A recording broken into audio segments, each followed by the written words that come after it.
Oh, sorry. Okay, hello everybody. My name is Dr. Florence Myrick, and I will be your moderator today. On behalf of the CASN Research and Scholarship Committee, I'm happy to welcome all of you to the February session of the 2016-2017 Lunch and Learn series.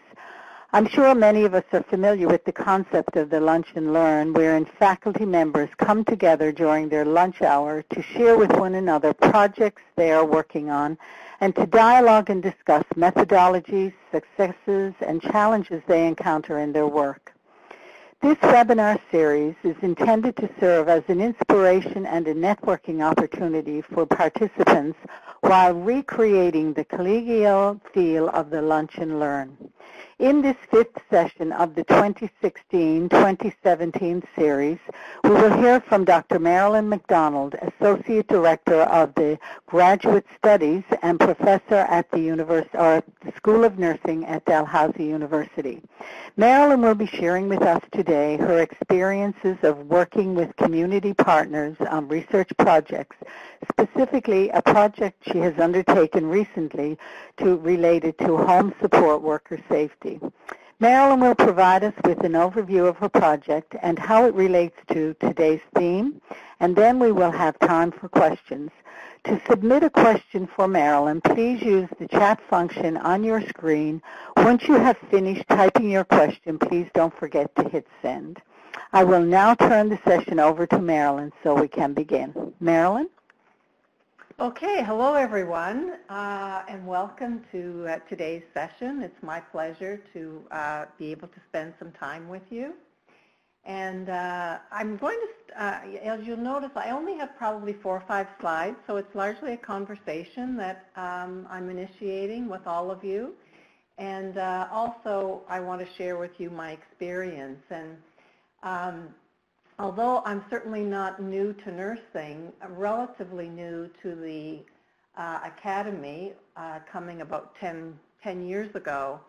And so following my doctoral studies, I had the opportunity to participate in an internship with Dr. Nancy Edwards at the University of Ottawa. And certainly that was my first foray or exposure into the importance of community partners in research. Prior to that, of course, I had completed my doctoral research and certainly had to engage with stakeholders in order to be able to do that data collection. But it was in the internship that I truly began to understand and learn how to establish those partnerships. And in that internship, as interns, we were expected to work on projects with established researchers. And I ended up joining 4 different projects. And one of the projects, of course, was with Dr. Jenny Plow at McMaster University. And I actually did some data analysis on the project. But in reading the project, in order to prepare for data analysis, it struck me the extent and depth of the relationship with community partners at that time. And I could certainly see how it facilitated doing the work and also the development of that project and, of course, many projects subsequent to that. And I have to say that that was those kinds of partnerships, although I certainly had learned about it in, I guess you'd say, a very superficial way in the classroom, but certainly outside of the classroom grew to appreciate the importance. And of course, it's such standard practice today. And when I started at Dalhousie, of course, the focus of my program of research is safety. And although I've done some hospital-based safety studies, it's largely located in home care.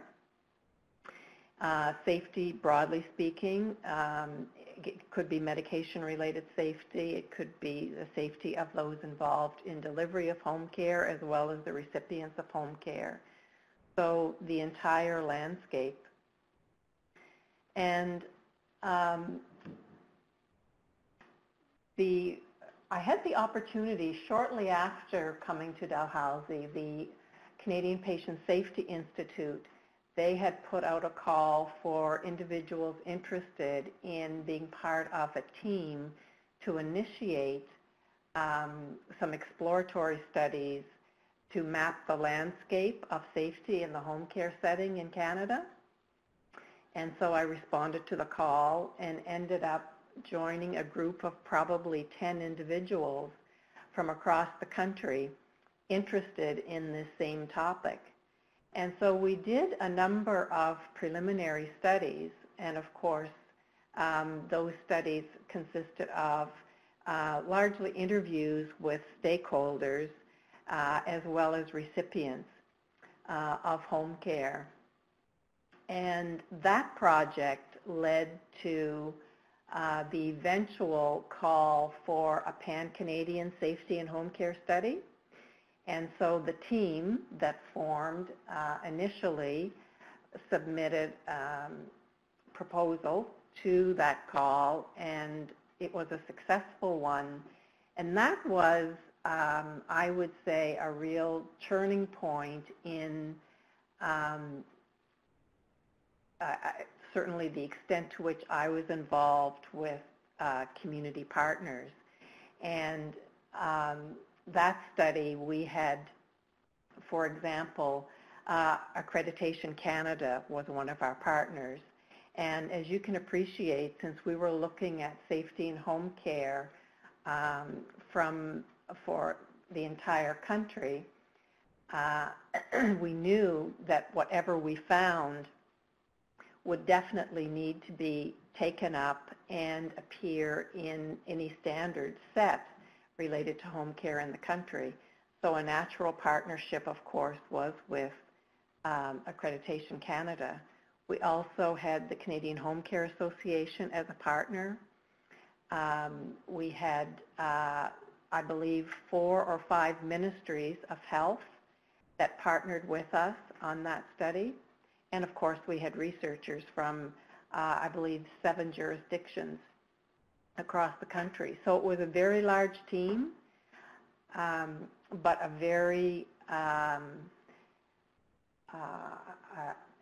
everyone that was on the team was a member because they represented a particular group and brought particular expertise. And we knew that whether it be at the recruitment stage, whether it would be data collection, data analysis, and transfer of knowledge, we knew that we needed partners for every piece of that. And our lay partners, people who were or had been recipients of care, were also very central to that study.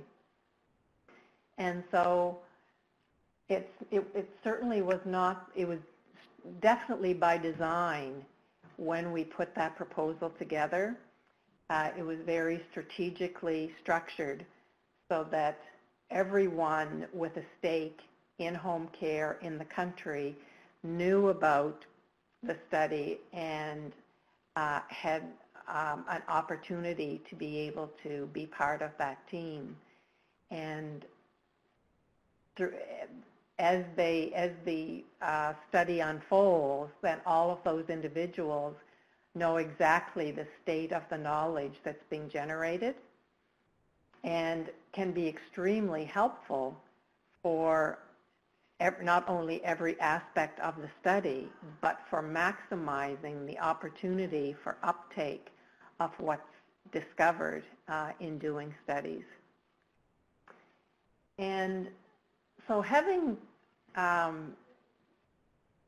made that introduction and the comments I've made to date, rather than wait and for all questions at the end, if anyone has a question at the moment that they'd like to ask, I'd be happy to entertain it. So I prefer to do questions as I go. So I'll just pause for a moment.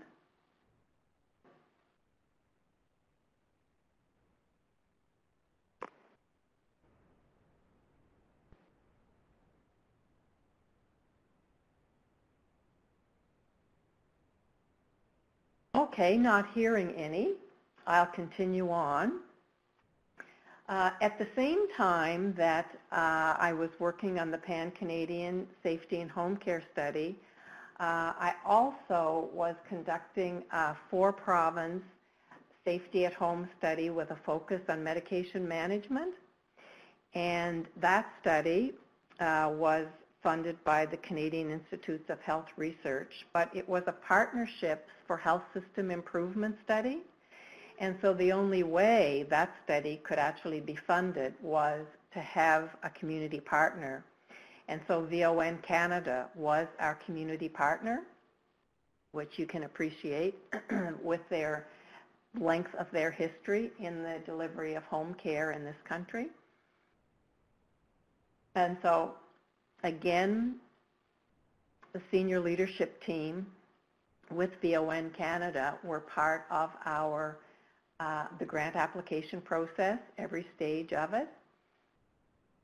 And certainly in the data collection process, not only did we have recipients of care and their family members,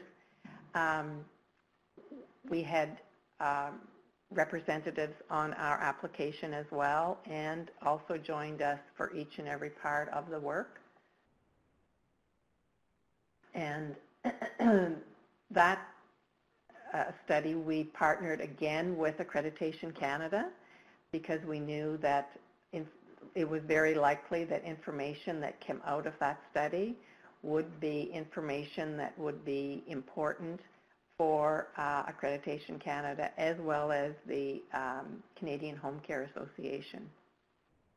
Again, the importance of everyone who you know or think that there can be some effect on based on your work, the sooner they know about it and the better the opportunity that they have to be part of it, the more successful the overall experience will be. And I say that, and it sounds simple, but it's really not, because it takes so much more upfront planning. It's way easier for me to just go ahead, go out there, have an idea, proceed with a study. But I truly believe that when we hear that of the lag time that often exists between the generation of evidence and the uptake of the evidence, I believe a major contributing factor to that gap is the extent to which partnerships are established and nurtured and maintained with the individuals that you believe will most benefit from the work that's being done. And so the development and the nurturing of those partnerships, because the conduct of research doesn't naturally come to individuals in the day-to-day delivery of whatever it is their healthcare business is. And so their depth of knowledge and understanding related to research and research processes naturally isn't those of a researcher. And so it becomes important to bring those individuals along and have them as knowledgeable as possible, because it will make or break the success of the work and the uptake of the work, which is, of course, why we're all in the business of doing it.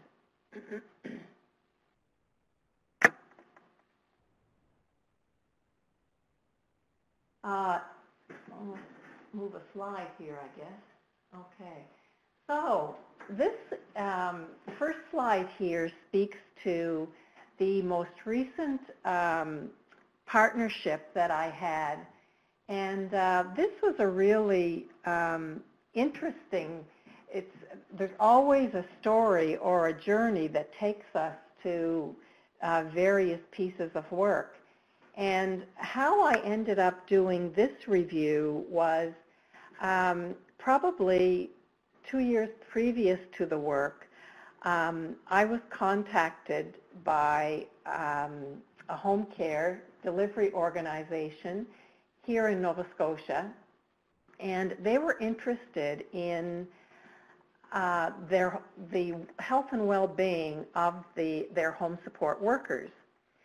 And in order to keep the home support workers in the best health possible, they knew that it was important that the clients in their care be able to maximize whatever it was they were doing for themselves, that they be able to maintain that, if not even improve that. So the agency was thinking about initiating an activity program with their home care clients. And if by initiating that activity program, they wanted to have it evaluated. So that was the reason why I was contacted to see if myself or someone or anyone at Dalhousie might be interested in partnering with them to evaluate what they were proposing to do. Well, interestingly, within a relatively short period of time of that invitation, there was a lot of restructuring within the organization, and they had to abandon the initiative that they were planning.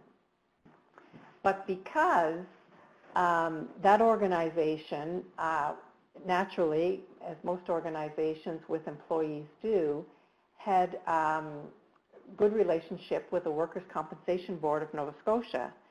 And there was a representative on the team that originally came together to look at the evaluation of the proposed program. So when that fell apart, because I had gotten to know the education and research consultant at the Workers' Compensation Board of Nova Scotia, I contacted her to find out if there were any, if they had any particular areas of interest in which they wanted some work done, safety related. And immediately she said, yes, as a matter of fact, we intend to put a call out for a review of home support worker safety. And so that's how the whole project came to be. So naturally, I proceeded with an application in response to their call and entered into, instead of the typical research grant, which of course you would obtain from a funding agency such as the Nova Scotia Health Research Foundation or from CIHR, this actually came in the form of a contract. And of course, I hadn't had the experience of doing contract research in the past. So that was a new adventure for me, and the process that I needed to carry out in order to do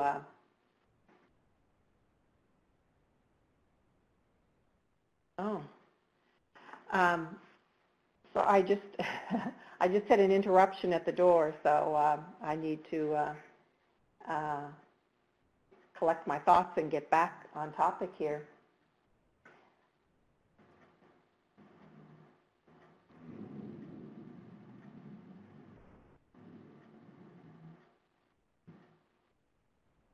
So I had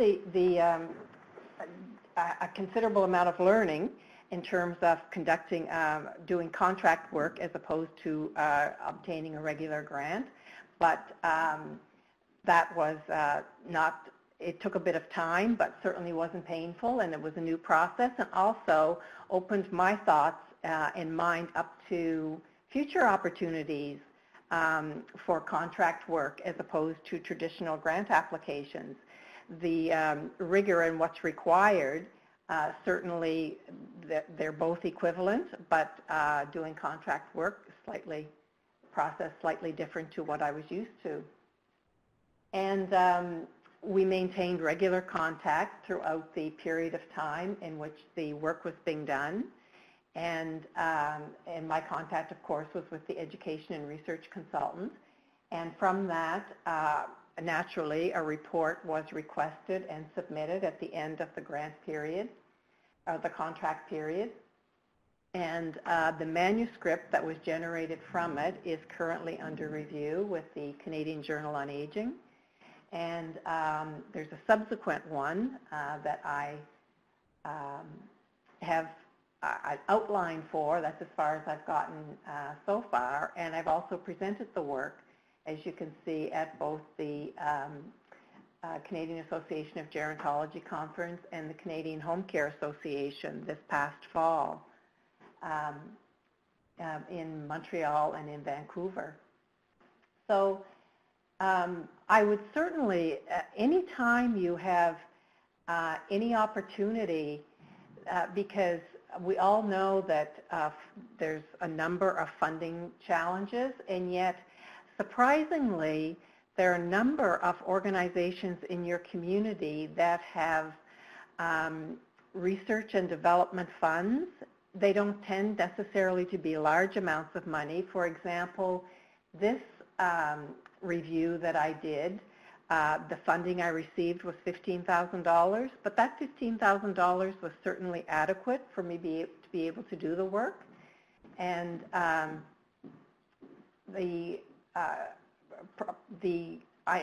so the cost essentially involved with something like this, the library scientist fees to structure the search, and of course the research assistant that I had.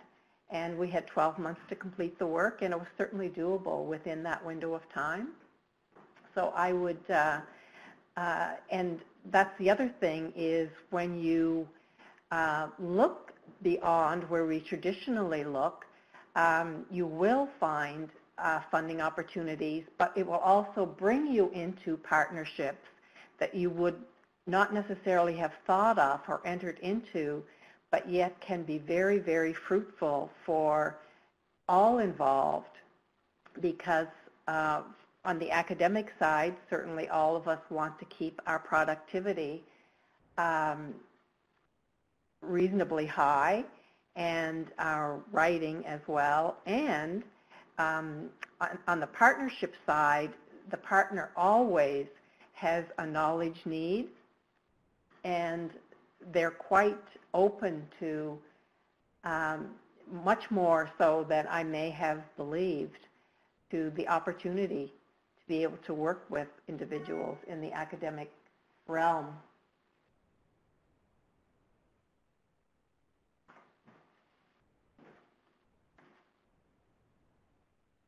Any questions regarding that project or the whole notion of partnership? And I'll just remind everybody to use the question and answer section there on the screen if you'd like to ask a question. This is Florence.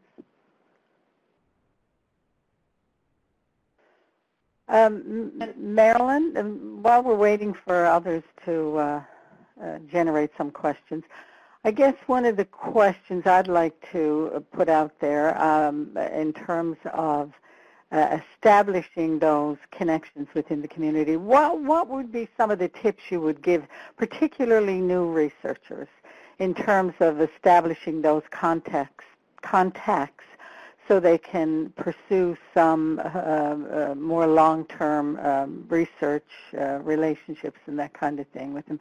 And what would be some of the challenges around that?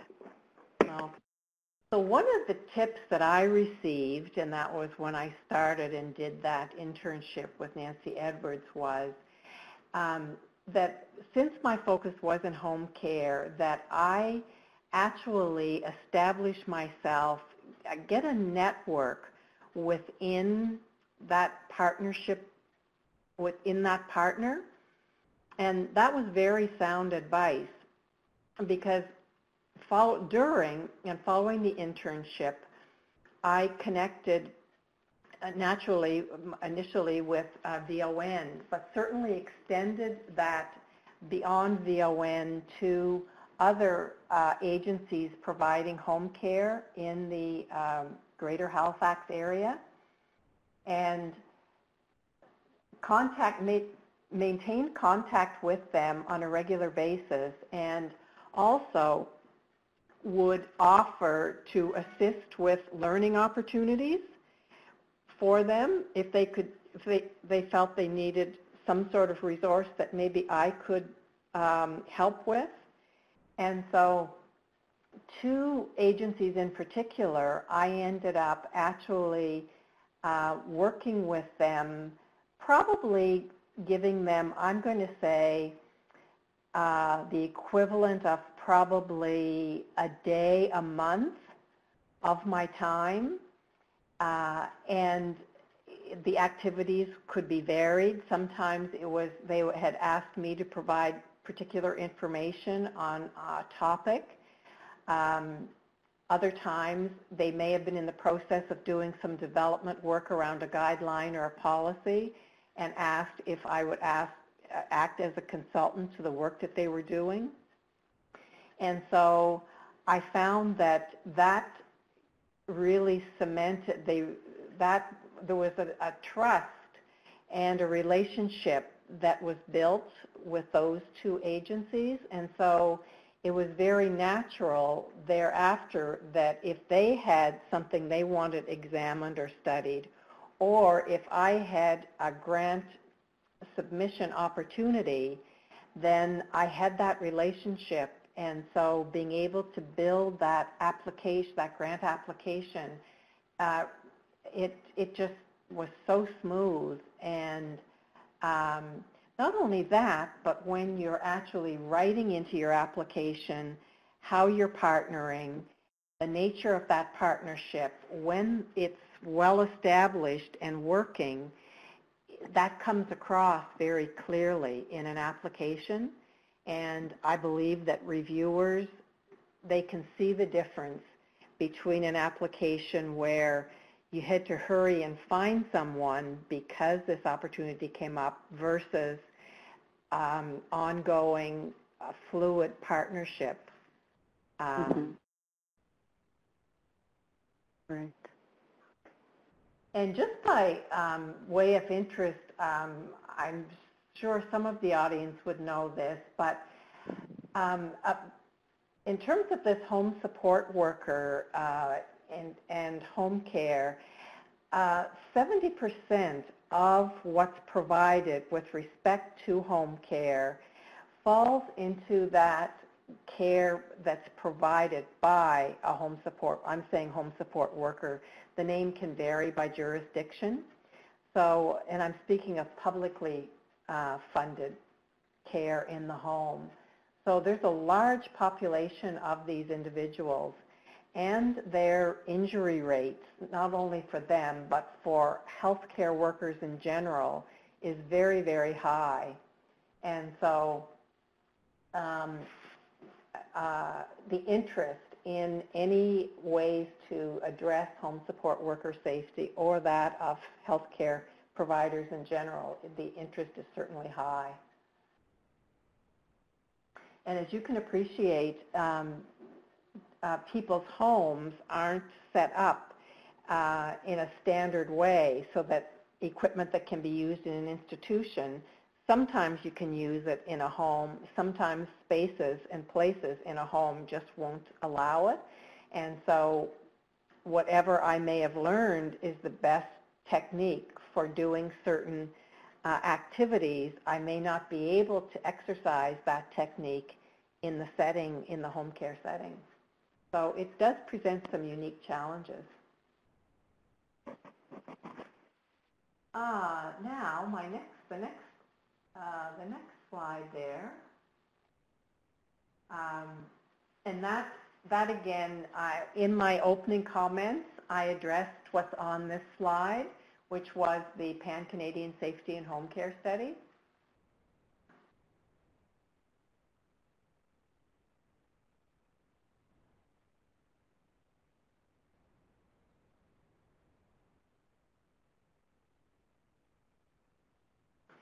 And so the other work that I'm certainly involved in, as well as it's actually in parallel and certainly related to home care, is I did training to be a systematic reviewer through the Joanna Briggs Institute in 2013. And so now I conduct systematic reviews using that methodology on a regular basis. And applied for funding for a systematic review. As you can see, the title is looking at the experiences of family caregivers of individuals with dementia. And that when you conduct these systematic reviews, the first stage is the development of a protocol or outlining what it is you plan to do, which actually is peer-reviewed and becomes a publication. Once you're successfully peer-reviewed, then you can proceed with actually doing the review. So I submitted several applications for funding of this review, and I invited onto the review the Senior Director for Continuing Care in the Nova Scotia Health Authority, and I had the opportunity to work with this individual on several projects in the past, and this individual very interested in research and its application. And once I got to know the individual, then we actually had discussions about how I could interface with the continuing care portfolio within the Nova Scotia Health Authority. And so I've had the opportunity to make presentations regarding work that I've completed in the past, and also interact with them as to areas of interest for ongoing and future research. And again, the whole notion of that development of relationships and nurturing of relationships, so that when opportunities come up, your partnerships are always there, and I believe they contribute to your likelihood of ongoing success in the research application, in all research application ventures. The other person that I've partnered with on a number of projects is the director of the Nova Scotia Centre on Aging. And of course, you'll see the Caregivers Nova Scotia at the bottom. And they're a very vibrant organization in the province of Nova Scotia. And certainly most of the offerings that they have or opportunities that I have to interact with them, I take advantage of. And again, I found that these partnerships have certainly, I would say, given me a definite advantage in funding success, and funding success leading to the conduct of research successfully and then the uptake of that work. I don't think I can emphasize how important the development and the nurturing of those partnerships are. And it's good to, I know some individuals have a partner, and that is extremely important, but I would also counsel everyone that having several partners, and by several I don't mean a whole lot, but probably a minimum of 2 to 3, because interestingly things can happen. Like, for example, it would have been a year ago fall when VON was actually placed in receivership, and so they had been an important partner in our work, and so ceased all activity, everything related to research at that point in time. So you can see the impact that that would have on the work of an individual like myself. And so fortunately, I did have other partnerships at the time, and so in terms of the home care world, I wasn't left completely out in the cold. So we never know when events can happen that can change. And you can be partnering with an organization and be making plans to do a piece of work, and then from a strategic planning perspective, or it could be from an economic perspective, the objectives or the direction that an organization has been taking can be altered as well. So I know that we all live in a world where there's lots of twists and turns, but I think there are things that we can do to mediate what the effect might be if one partnership becomes strained or inactive for a period of time. If you have other partners, then you can certainly keep your program of research intact and on track. Marilyn, we have a question from Cheryl Pollard.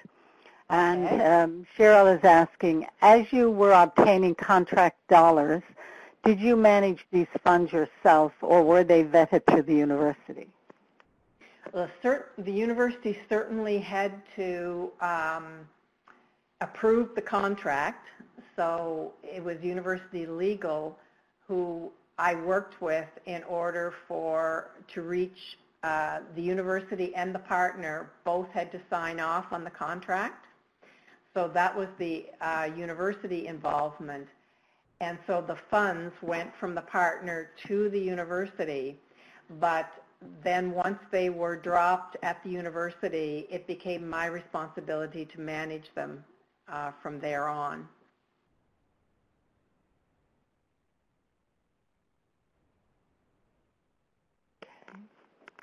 Are there any other questions for Marilyn? I'm wondering, I'd like to hear about some of the partnerships that those in attendance have that maybe I could learn from. Okay, anybody?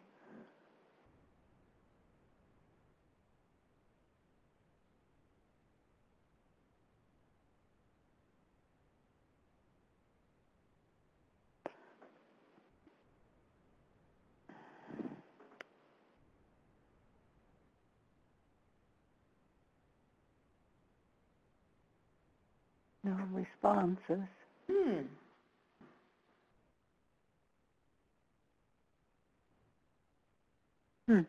Well, how about, did you have any particular partners that you nurtured and developed over your career?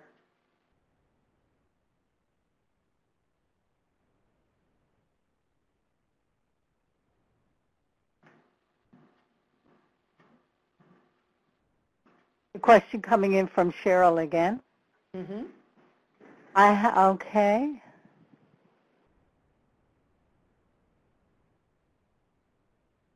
Yeah, we found contracted services interesting and important place.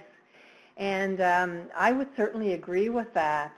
I think that certainly I learned more or less by my own means I developed in the best way I knew how. But certainly I do think that strategic development of partnerships is an excellent idea. Okay, and now we have another question from Corinne Lalonde. Who within an organization would you suggest networking with to start the process? We are looking to begin working with our hospital and LTC partners, but don't really know where to start within an outside organization. So it is, I found it to be somewhat organization specific.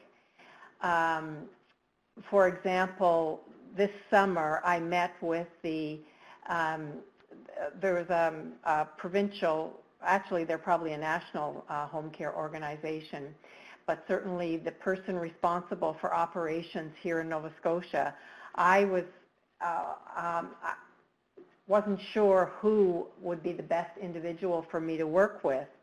So what I did was I made an appointment with the CEO, who actually I had a very good meeting with, and she was, certainly interested in knowing what I was about, but as soon as she understood the nature of what I was asking, what I was looking for, she immediately put me in contact with their research, the person who coordinates research with the organization. And so that's the individual that I've been working with since that time. For example, in the Nova Scotia Health Authority, because home care is my area of interest, then the Senior Director for Continuing Care is my contact person. And because home care falls under the continuing care, and so that individual is my direct and ongoing contact, then depending on what the needs of any given project are, that individual may or may not involve others. So it does depend, but I certainly have found that when I'm not sure, I go to where I believe the person with the highest authority. I go there and certainly let them know that I understand that this may well not be, they may well prefer not to meet with me, but could they connect me with whoever? And then I know that the organization, they're certainly in the know with regards to what I may be interested in doing. So you went straight to the top to begin with, and then they directed you Yes. to where you needed to be. The only times I haven't done that is perhaps in the course of maybe networking at a conference, that I'll come across an individual who works at some level within an organization, and if occasionally I've made my contacts that way, but then I always verify with them who they report to, and make sure that I let that individual know who I am and what I'm involved in, and that I'm working with an individual in their organization. Okay. We have another question from Cheryl Pollard. Marilyn, what about the international partnerships? How have you gone about establishing these? Okay. So thanks for that question. Actually, in a study that I'm doing right now, when I was doing the study, naturally I started out by taking a look at the literature, and I noticed that there had been a systematic review on the topic of interest to me completed by a researcher at University College Cork. And so I contacted that individual and asked if they would be interested in, I just wanted to ask a few more questions on the topic area, and so they responded immediately. And because the response was so positive, I asked if they would be interested in coming on the grant application that I was writing, and again the response was positive immediately. And so naturally the individual joins us, our teleconferences. We have teleconferences on a, usually depending on what we're doing with the project, it can be monthly,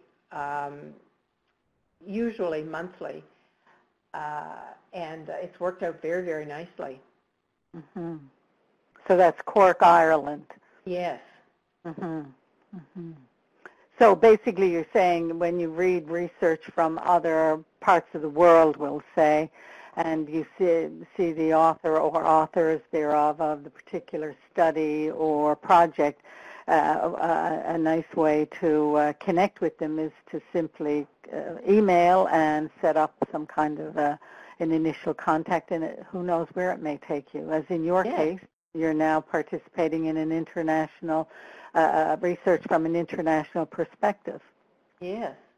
Yeah, and that's a great way to go about it. It sure is. And because I had done the training to be able to do systematic reviews through the Joanna Briggs Institute, we went on to set up a Joanna Briggs affiliate here at the School of Nursing. So then, that just happened last summer. So then I was contacted in the fall by an individual from another country who had learned about Joanna Briggs systematic review training, and they were thinking they would be interested in doing the training and perhaps becoming an affiliate. So they asked if they could communicate with us on a regular basis in order to be able to work on reviews, and would we consider helping them if they made the decision to apply to become an affiliate. And so I was more than happy to say yes, because the opportunities can come from, you never know where the fertile ground is. And so, and I find established researchers so very generous with their time as well, in terms of, I don't think I've ever contacted an individual that they just did not respond in any way at all. And so I really encourage, if you have an area of focus or interest and you've discovered who the most knowledgeable in the subject area is, I always think they're pleased to know that there's other individuals who share that interest and who will contribute to the development of knowledge in an area of common interest. Mm-hmm. Mm-hmm. Good point. And I would concur with you. I've had the same experience throughout my research career as well. People are very generous, and all it takes sometimes, like you say, is an email. Yeah. People love to know that people appreciate their work, because that's essentially what the email is saying. I'm really interested in your work, blah, blah, blah, and then naturally they will respond. Yes. That's a great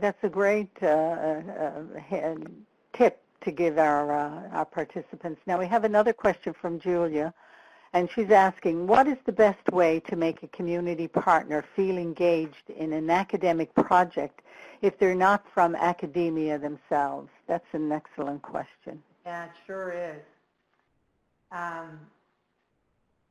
I think that first and foremost, again, I go back to that notion of the relationship. Mm-hmm. That they know the best, if I can be as clear and as articulate about what I think I can bring to them, and also what is it they would like from me, outside of the fact that I need to do this, I need to write this grant right now. So the extent of the relationship that I can develop and build that would eventually lead to bringing them onto a project is very, very important, because they really do know a little bit about me. They've asked something of me before. I've been able to deliver something that was of use to them. And so in other words, the dialogue's open.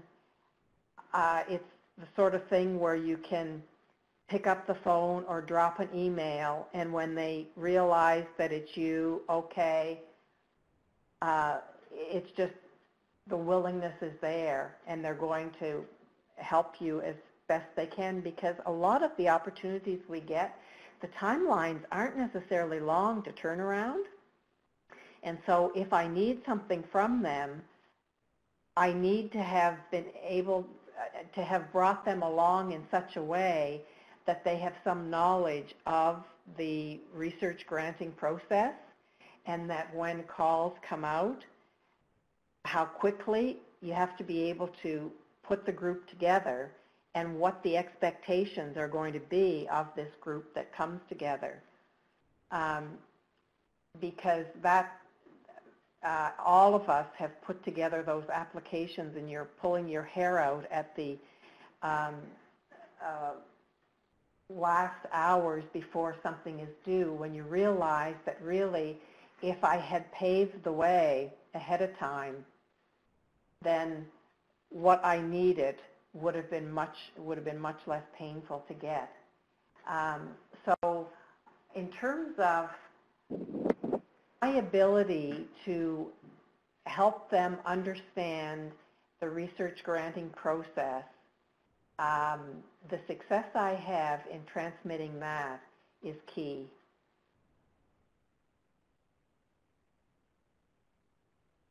So, and one of the points I'm hearing you make also, Marilyn, is that the partner, the non-academic partner, it's important to relay to them what it is they can contribute, but more especially what they can get out of it, so that it doesn't always seem like we're just going there to do our research and it stays there.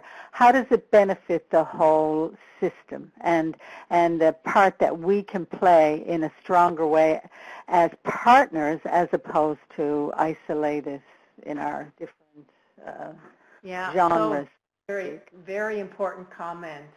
And I think the other thing is if the partner can see possibility for the business that they're trying to conduct and deliver, then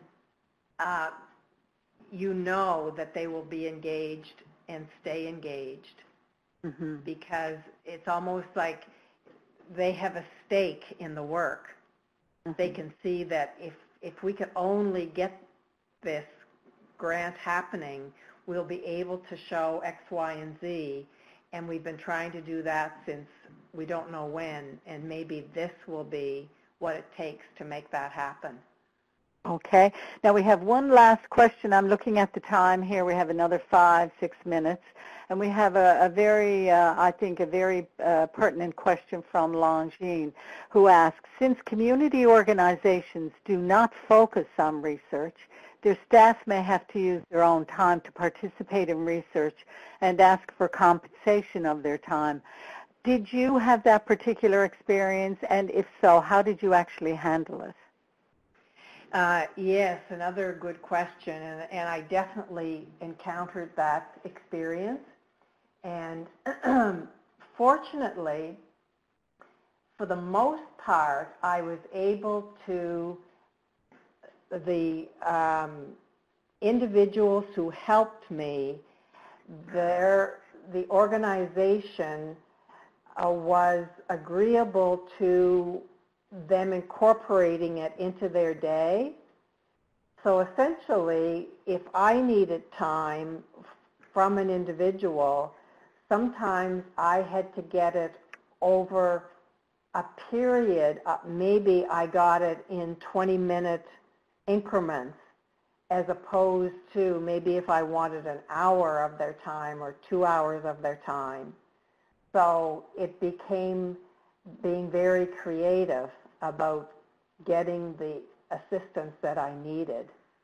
But I was always able to, how could I say? It was not necessarily on my terms and the way I wanted to get things done, but between myself and those willing, we were able to work out something that would work for all involved. I don't know if that makes sense, but. Longine, does that answer your question?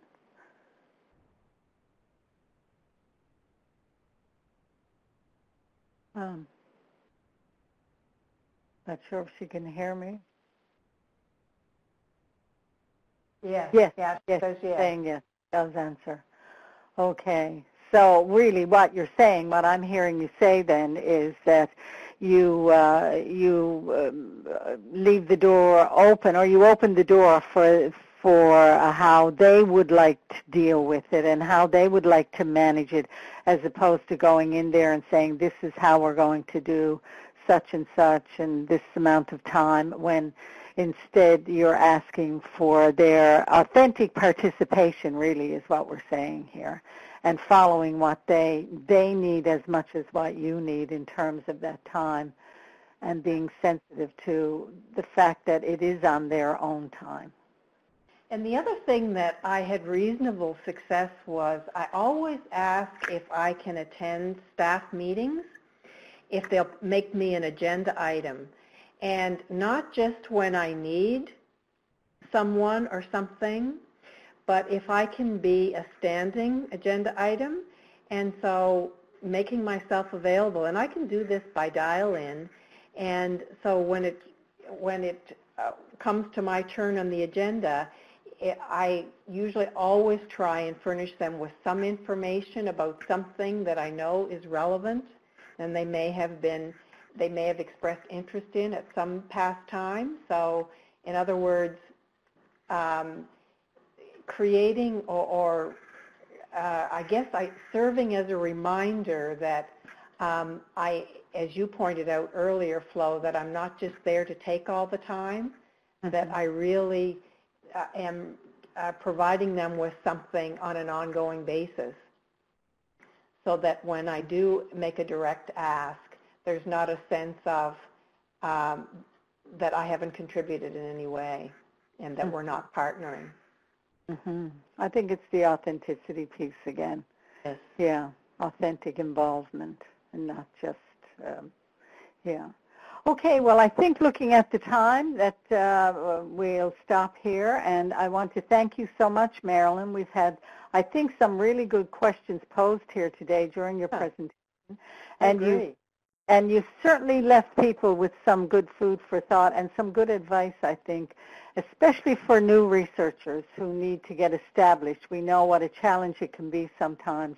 But I think one of the messages I heard you emphasize in this whole process is develop a relationship with your community partners and know somebody, find somebody you can connect with, and you gave an excellent way to go about doing that, and then pursue that as partners. And I think that's, and I hope everybody has enjoyed the session today, and that's it for now. So thank you all again for your participation, and we look forward to you attending other webinars in the future. And again, thanks, Marilyn. Thank you, Flo, and thanks to everyone. Okay. Bye for now, everyone.